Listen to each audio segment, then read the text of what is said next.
Good morning and welcome to the final report presentation for UDOT research project. The project is called I-80 Hybrid Regulatory Speed Limit Sign Design and VSL System Evaluation. My name is Vincent Neal, the project manager of the project. Dr. Yang is the principal investigator, and Glenn is our UDOT champion. We are recording this presentation, and you can find the recorded video on our research website later on this week. If you had any question, type your question into the chat box, and then we will address that, just those questions, at the end of the presentation. So also mute your microphone during the presentation. And last, if you want a C credit for attending this presentation, also let me know. So with that, I'm going to turn the mic to Dr. Yang and his research team. Go ahead. Yeah. Thank you so much, Vincent, and good morning, everyone. So my name is Terry Yang. I'm assistant professor in transmission engineering at the University of Utah, and also I'm the PI of this project, and also I have my student Bahar Azim, and she's the graduate research assistant and also PhD candidate, and she's the main student who is working on this project. So firstly, I would like to acknowledge the financial support from the UDOT, the research division, and also the support from the traffic safety group and also the traffic operations center. In this project, our main purpose is to conduct the before and after analysis in terms of the roadway safety performance and also the driver's compliance rate in response to the change of the legend color from white to yellow for those variable speed limit sign on the I-80 corridor from the Salt Lake City to Park City area. And so the story behind this project is originally the variable speed limit is operated with the black background and the white LED light, and which is also follows the standard of the MUTCD. But later on, after operating the system for a couple of years, UDOT realized the visibility of the variable speed limit sign becomes an issue, especially in the winter time. So if you look at the photo on the left-hand side, and when after the snowstorm, we got the background to be white, and if you still have the white LED light, and the visibility would be really bad. And also that is the case we really need variable speed limit, because after the snowstorm, we got a slippery roadway. We want the people to reduce the speed.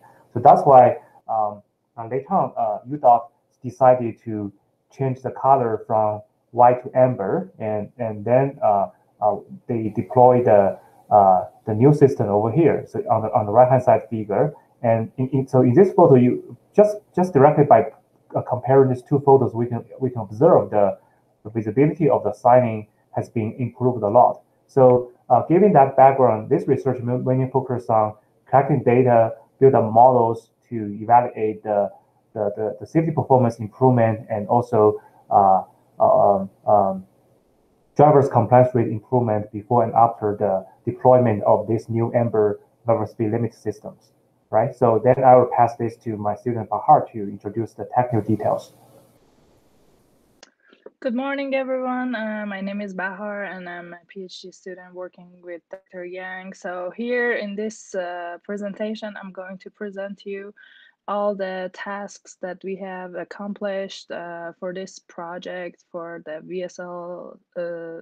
VSL signs in I-80 corridor, and the transition they have from the signs with white legend to amber legend. So I'm going to start with a brief introduction about this project. That this project, the VSL variable speed limit zone, is lying in I-80 from milepost 128 to 141. And due to location and the geometric design of this corridor, it has so many exposure to severe weather, and the visibility is reduced in snowstorms, and also sometimes in summer when we have direct sunlight. So the signs are not really visible for the drivers. So we want, as there was a need to improve the visibility and also in accordance the safety and operational efficiency of the corridor, they have changed this signs with amber legend. But based on MUTCD, they are saying that typically regulatory CMS, which is changeable message signs, they have black background with white legend, and warning CMS are the ones that are typically have the amber legend. So here, as you see, we have two snippets of the signs, but even because of the reduced visibility, this has been changed from white legend to amber legend. And since this transition happened in this corridor, there was a need to study the effectiveness of this transition in the corridor. And we wanted to see how the safety and visibility of the corridor has changed. So the first measurement that we studied, that needed to be studied, was driver compliance rate, to see how drivers are responding to this transition based on the records and all the data we have. And also we need to evaluate the safety of the corridor to see if this transition is affecting the safety by improving the visibility. So we started by seeing that we need to get the occurrence data and compare it before and after this transition to see like how the traffic flow is responding to each of these signs. And also because we wanted to study the safety evaluation model, and we want to evaluate how the safety has been changed, we need to study the correlation between occurrence data, the driving condition, and and the crash records that were recorded for this corridor. With these data and like the correlation they have with each other, we could have developed a safety evaluation model and study the impact of visibility in the safety. So first we started by reviewing some of projects that they did the same. Like some of them had VSL with white legend, and some of them with amber legend. So we reviewed some of these projects that they use different color of legend, white or amber, depending on the need they have and the geometric design of their road. And we also reviewed the methods they use to evaluate the performance of the VSL applications, to see how VSLs are impacting their safety and performance of their corridor. And also, since the VSL in this corridor has changed from manual to automation, we also reviewed the algorithms they use for automation of VSL. Next task that we done, we went through a couple of field trips through the corridor, and we recorded the signs so we can see how the visibility by the driver experience and how it has changed. So as you see on the right hand side, you see two examples of the video records that we had and we did in summer and winter both, to compare how this change of color is affecting the visibility. So we studied the visibility change, and also we obtained the data such as occurrence data, weather index data, crash records, and the speed limit that was displayed by the variable speed limit signs. So we obtained those data to analyze it.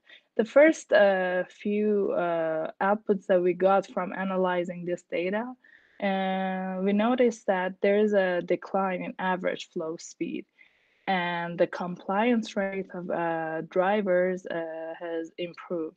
Especially in some of the approaches, it has improved really significantly. And based on the crash records that we study, we noticed that the crash records has also reduced, especially in winter.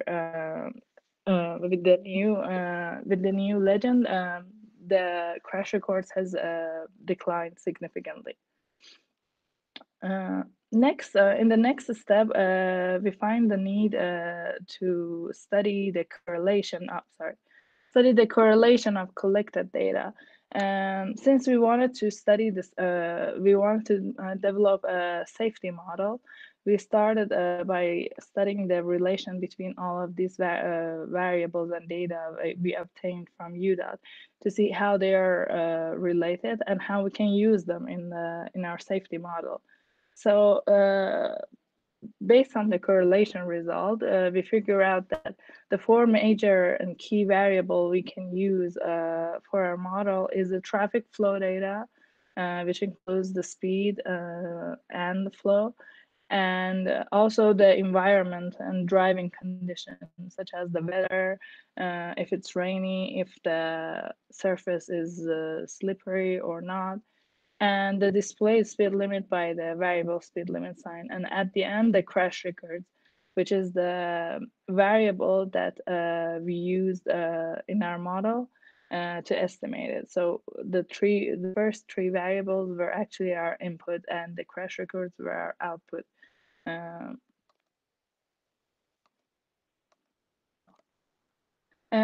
After we got those data and we studied the correlation, we developed two models for crash severity and frequency. So based on these two models, we can use any input, the inputs from any period of time, like such as occurrence data, the weather data, and the speed limit. And we can predict and estimate the crash severity and frequency. So the model that we have developed is using machine learning algorithm and is actually showing a high accuracy based on multiple application that we did early in the corridor. And we also applied our model to compare the performance of the corridor before and after changing the signs, and which I'm going to explain the results later. So because the first task that we did was a literature review, I'm going to pinpoint a couple of key findings that we got from our literature review. So first of all, we find that VSL typically they are applied in work zones somewhere that they have adverse weather and they have an unusual driving condition. So typically variable speed limit signs is used in these cases. And we have noticed that the DOT of Virginia, they have this rule that they say that you can use amber LED when you have lower visibility condition. And also, in most of the studies, they are mentioning that if you want to measure the safety of a corridor, you need to first study the speed compliance rate, crash rates, and severity that the corridor is experiencing, especially when you have lower visibility condition. And also, based on the cases that we reviewed, we saw a couple of states that they are using variable speed limit signs with amber legend, such as Tennessee, Washington State, Colorado, and Wyoming. And each of them are using for different uses and like different cases, but mostly they are using that because they have lower visibility in their corridor due to weather, due to geometric design. And as you see on the right hand side, I put in a snippet of the VSL in Washington State. Even though it's an overhead VSL, but they are using amber legend because they have the visibility will be lowered in rain and snow.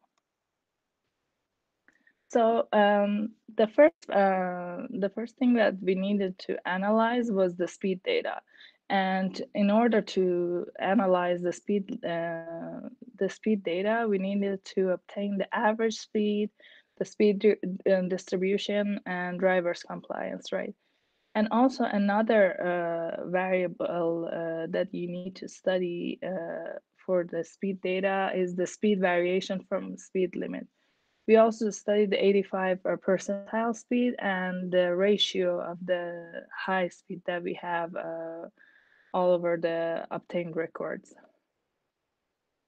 And for our safety models, we went through multiple safety evaluation models that are available. We found out there are three types of safety models: systematic models, statistical, and machine learning models. Systematic models are the models that typically they talk about quality, not quantity. And statistical models, they are pretty straightforward, and typically they are using linear regression or exponential models. But we found out that machine learning models, which are newer compared to the rest, they are being widely used, and they are actually showing better outputs compared to the rest of the models. So we decided to use machine learning to develop our safety models. And typically, the machine learning models are used to estimate crash frequency and severity, or combination of both. And as I mentioned, they typically show better results and they are more accurate. But one of the drawbacks of the machine learning models is that they typically require a large data set. And you need to, especially in crash estimation, you need to have at least like a couple of years of data to have as a training data set for the machine learning model.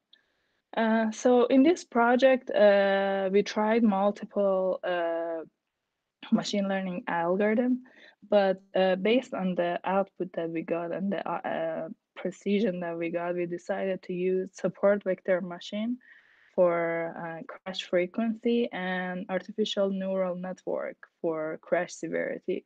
So basically, for support vector machine, we have multiple hyperplanes that we try to optimize this hyperplane, so we have better sections that we can classify each of the classes that we have, which here in this case is the frequency per hour. Because it was integer, we use the classifier. And for the neural network, it's a couple of layers. That the first layer is the input, and the last layer is output. And the layers in between are functions that will move forward the input. So it will produce the output, which here was the crash severity. So I'm gonna show you in this slide the data collection we had and the outputs we had for the field trip records. Because we did this field record almost exactly 3 times, once in summer 2019, summer 2020, and also winter 2019. And each of them, as you see, have different legends. Because if I want to put all of the snippets, it will take a lot of time. I'm just showing an example here. So here, as you see on the number 1, it's the eastbound that we recorded the signs with a white legend, which, as you see, the numbers are not clear enough. Then on the second one, it's the same exact approach, but in summer 2020 with Amber Legend, which as you see, the visibility has improved. Also on the third one, you'll see the same corridor and same approach, and the signs are recorded in winter. Which actually the time that we recorded these signs, the visibility were really low because it was snowing and there were fog. But because this project started after in summer 2019, we didn't get a chance to record the signs with white legend in winter. So as you see, the visibility, at least in the summer, has improved significantly. Even as a driving experience that we had while we were recording the videos, we noticed that the numbers are more clear and they are more readable after this transition. So as I said, the VSL with Amber Legend, they were all installed in August 2019. So now after we did the field records, we needed to have some quantitative analysis over the performance of corridor. So we obtained the biweekly accuracy data before and after the installation of signs. And also we got crash records and weather index data and the displayed speed limit by the signs from UDOT. And we pre-processed the data to get the period of time that we want from the data, and also to provide the average data. The first performance measurement that we worked on was the driver's compliance rate.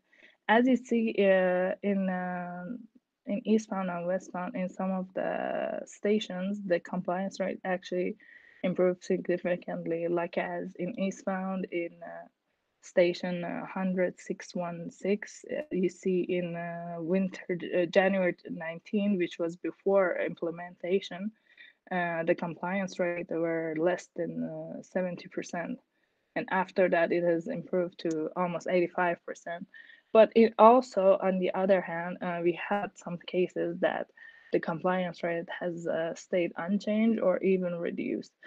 So to get a better overview of the exact amount of compliance rate that we got here, I prepared a table here that shows exactly how this compliance rates has changed. So on the eastbound, as you see in winter, and westbound in winter, both of the compliance rate has improved significantly. While in fall season in eastbound and westbound, the compliance rates has increased. And I got a average over all of these values for white legend and amber legend, and at the end we saw that in general there was an improvement in the compliance rate, which was about 2%. Next thing, we took a look at the speeds and the displayed speed limit. So here, the profiles that you're seeing on the top, they are the speed profile versus the displayed speed limit, which the displayed speed limit is being shown with the dashed red line. And the speed profile, which is the average hourly speed limit of the corridor, is being showed with the gray line. And if you compare each of the approaches before and after, because the after one is the one with the blue line, you will see that the divergence of speed from the speed limit has been decreased after the signs has been changed to signs with amber legend, while before that the speeds tend to be more diverged from the speed limit. This is for the fall season. In the next slide, I'm going to show you the one that is for the winter, which again, as you see, the speeds has got closer to the speed limit, and actually drivers are driving so close to the speed limit. On the next stage, we went through the crash records and we tried to take a look at what is the actual causes of the crash records. So we studied the crashes based on the different variables that might have an influence in it, such as light condition, weather condition, and road surface condition. The one on the bottom is showing the crash results that we analyzed for amber legend, and the one on top is showing the one for white legend. The interesting is that for white legend, we are seeing that most of the crashes has happened in daylight and clear weather, and also the road surface were dry. While for the amber legend, we will see that most of the crashes has happened in dark in the dark, and while we were having snow and slush on the surface. But because we were working on a 2-week data, and a 2-week data is not sufficient for this to jump into conclusion for this crash analysis. So we took a look at the crash rates as well in the same period before and after the installation. And as you see, like if we don't look at the July 2019, even the comparison of fall and winter when we had white legend compared to when we have the amber legend, the crash rates has improved, which based on our analysis, this was about like 50%. Again, based of the data that we had, data set that we have, we studied the correlation between the variables. And the severity and frequency and number of vehicles, it is showing the crash severity, crash frequency, and number of vehicles that were involved in the crashes. And as I highlighted them, you see that there is a negative correlation between these three variables and the legend, which is showing that even though this value is so small, it means that the transition to amber legend has actually reduced these three features. And also, there is a negative correlation between visibility and the crash features as it's being shown here. So it means that also the improvement of visibility also has an impact on these three variables. The rest of the features that are being highlighted is typically the one that has high correlation, which is with each other, which, as you see, there are the three features of crashes and the surface condition. Also, because we wanted to work on crash severity and we wanted to develop a model to estimate crash severity, we took a look at each of the distribution of the crash severity. And as you see, most of the crashes, they were on level, as we called, we put a name on it on level 0, which is no injury or PDO. So most of the crashes were not so severe, and we have a really low number of records for the rest of the crashes, such as the injury or more serious injuries. So we developed our model that I explained earlier, the support vector machine and neural network. And based on the results that we got, because these were classification models, as you see, we got a really good precision on the first two classes because we had enough data. As you see here in support means the number of samples that we have, and based on that, we developed the model. We got almost 99% precision for the case that we don't have any crashes, and 83% for when we have like one crash per hour.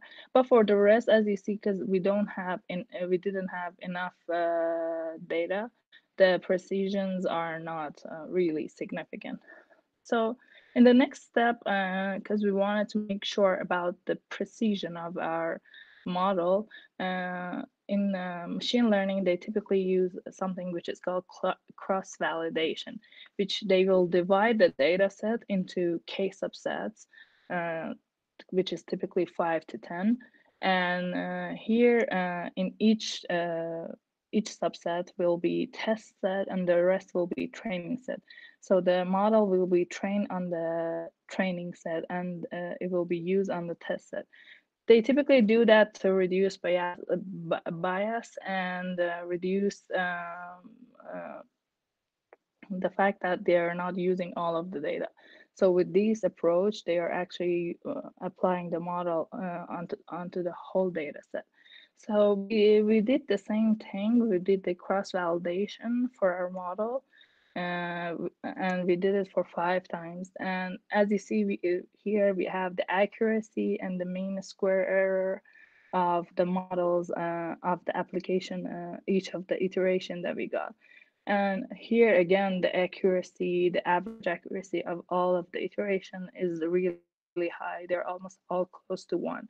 And the mean square errors are really low, which means that the model that we developed are really accurate and they can be used for the for later uses. So here, because we saw we have a really high accurate model, we use the model to predict and see how the road will, based on our model, how the road is performing with the amber legend.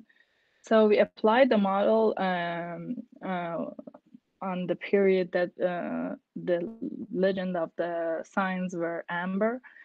And again, we got a really high accuracy. And R square, the mean square error were really low.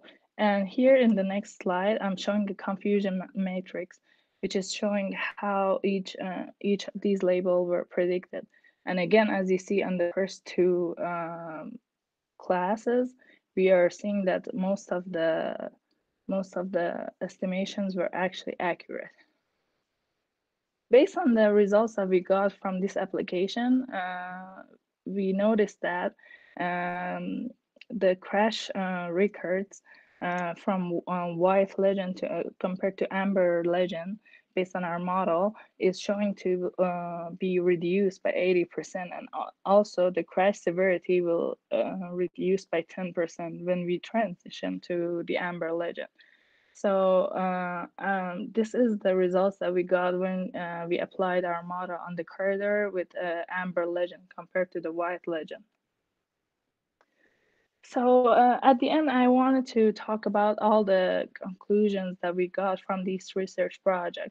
First of all, based on the records and snippets that we got, we noticed that the sign visibility has improved significantly, and even during the recording experience that we had in the corridor, we noticed this improvement in visibility.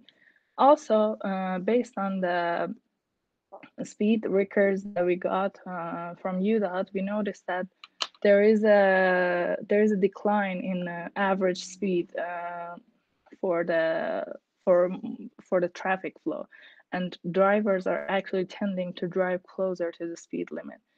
And as I showed earlier, the driver's compliance rate has also improved. Not specifically in all cases, but when in general, when we looked at all the period that we had the data before and after the installation of the sign, we noticed that the driver's compliance rate has improved. Also, we took a look at the average speed in a congested situation, and we noticed that even when we have the congested situations, drivers are tending to drive slower and closer to the speed limit, and their compliance rate has actually improved in congested situations. Again, the crash rate has reduced significantly with the new signs for the same situation in the fall and winter. And based on the weather index data that we took a look at significantly for fall and winter, we noticed that in the same situation that we had in the corridor, like if it was a heavy snow or slushy surface, the crashes has reduced significantly. Also, the compatibility of drivers in severe conditions has improved, and the correlation between the crash features and the driving conditions has helped us to develop our safety model. The negative relationship that we saw earlier in the correlation chart showed us that there is an impact between the legend color of the signs and the crash and safety of the corridor. And also the high accuracy of our model was proved based on multiple scenarios that we used it. And our model application also at the end showed that amber legend will actually cause less crashes, which are less severe. Also, at the end, we wanted to add this slide to talk about the potential project extension. So I mentioned earlier that typically safety models, they'll use between 2 to 5 years of data to develop their models. Here, because we had a limited data, we saw a lower accuracy for the other classes like crash severity of class 3 or 4, because we didn't have sufficient data. And the more accurate data will actually help also the safety model and also the comparison that we can do based on the this transition that we did. Also, we can add more features to this comparison for the road safety. And we have mentioned this earlier, we can use the speed tickets that were recorded before and after the installation of the signs. And at the end, what we think which will be really helpful is that we need to have a survey from the drivers that are driving in this corridor to see this the performance of the corridor from their perspective. And because based on the field record that we did earlier, it was just we are just like 2 or 3 people, and it's really limited. But when we look at the corridor performance based on multiple drivers, the conclusions will actually be more strong and comprehensive. That's it today. Thank you so much, and I can help you if you have any questions. Yeah, this is Troy from Region 4. So talking to the point of the amber versus white LEDs, on our project I mentioned earlier that we're trying to do a VSL, or we will be doing a VSL segment in our section down in Region 4. So we put the order in, and it's shown on the plans for amber LEDs, and when Fellow Highway saw that, they would not sign off on the project because it was a fairly funded project. So we had to go back in and then change the signs to show the white letters versus the amber. Otherwise, they wouldn't sign off it. The project couldn't be advertised. So that's something hopefully they can get through the METCD to allow us to use amber versus white. On the I-80, I believe what they did was the project was already built, so UDOT just decided to use the amber. The other question I had was, you showed an enhanced driver compliance rate, but like we use 85th percentile for speeds. What kind of compliance rate did you see when the speeds were modified? 90% compliance rate, 80%, 50%? Do you have those numbers? Sorry, so your question is that what is the limit for the compliance rate, or no, I'm assuming enhanced driver compliance rate meant that if we post, through a variable speed limit and say at that particular time you were showing 65 miles per hour, what percentage of the vehicles traveling that roadway segment when it was 65 were doing 65 or less? What was the compliance? I'm understanding it's compliance rate. What was the compliance to that speed limit? Okay, so here for the compliance rate, I used the displayed speed limit that was shown by the VSL, and compare it to how many ratio, like the ratio of the people that are actually driving to that mileage or lower. So that's how I calculated the compliance rate. So you may show that on your graphs, but I didn't pick it up. So was the compliance rate like 90% of what the posted speed was? Was it 80%? Was it 70%? It was about I can bring that one for you to see the actual values. So here, as you see, like we have all the values. We have 65%. We have in some cases, we had almost like more than 95%. So it was variable through time and through each station, because these stations are all over the corridor. So for each of them, they were different. Okay. Yeah. And then the colors you have on that right there, what do the colors represent? Just a station. Just a station. I see it now. Yeah. Okay, I missed that slide. I had to take a call. You're good. Thank you. Of course.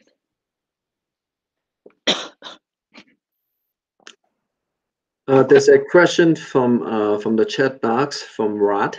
Maybe TOC could answer the first one about the cost of purchasing the white versus amber signs. Yeah, there's no difference in cost. It's just specifying what you want.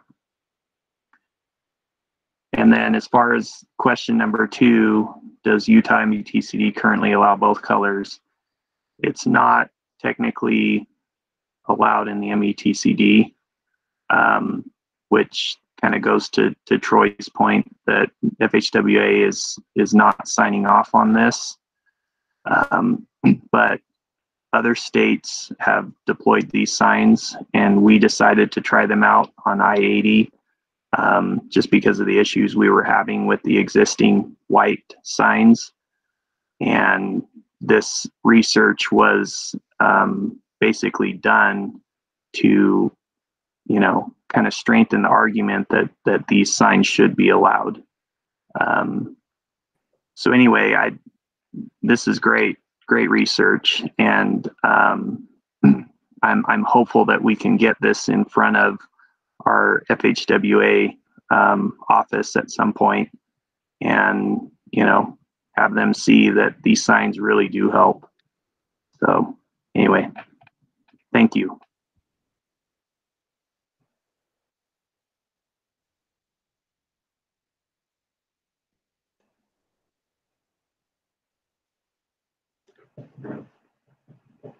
Thank you for the answers. And any other questions for our research team and us?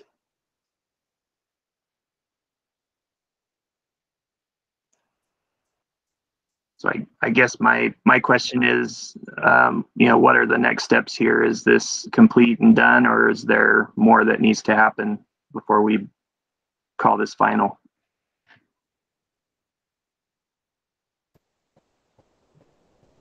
So this is the completion of this project, but I think Glenn mentioned last time, potentially we would probably extend this to other maybe corridor for similar analysis. But currently, this is the completion of the Utah project for this I-80 corridor. Okay. So maybe to the previous comment I had, would it be possible to, if we reached out to our FHWA office, would you be willing to present this to them if we arrange that? Yeah, sure. We'll be happy to help. And just when needed, just feel free to reach out to us, and we will be happy to present the stuff to them. Yeah, go along with Tyler, and hopefully our federal highways can look at this and see how effective the amber is over the white during a storm, especially, and getting the compliance rate. So hopefully they can open their eyes and not be so closed-minded, saying, well, the MUTCD doesn't allow you to use amber. But in a real case, you've done a study on it to show the differences between the white versus the amber, and maybe they can open up their minds and let us use amber in these situations. Mm-hmm. So I see this research having national implications. I mean, this is really good research. But I do think we need to, not just throw it out there nationally until we've gone through our FHWA office, which I would like to see us do. So anyway, just throwing that out there. Yeah.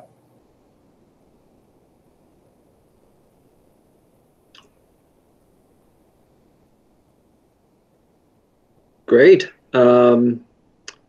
Yeah, this is a good finding, to give us more evidence, to present it to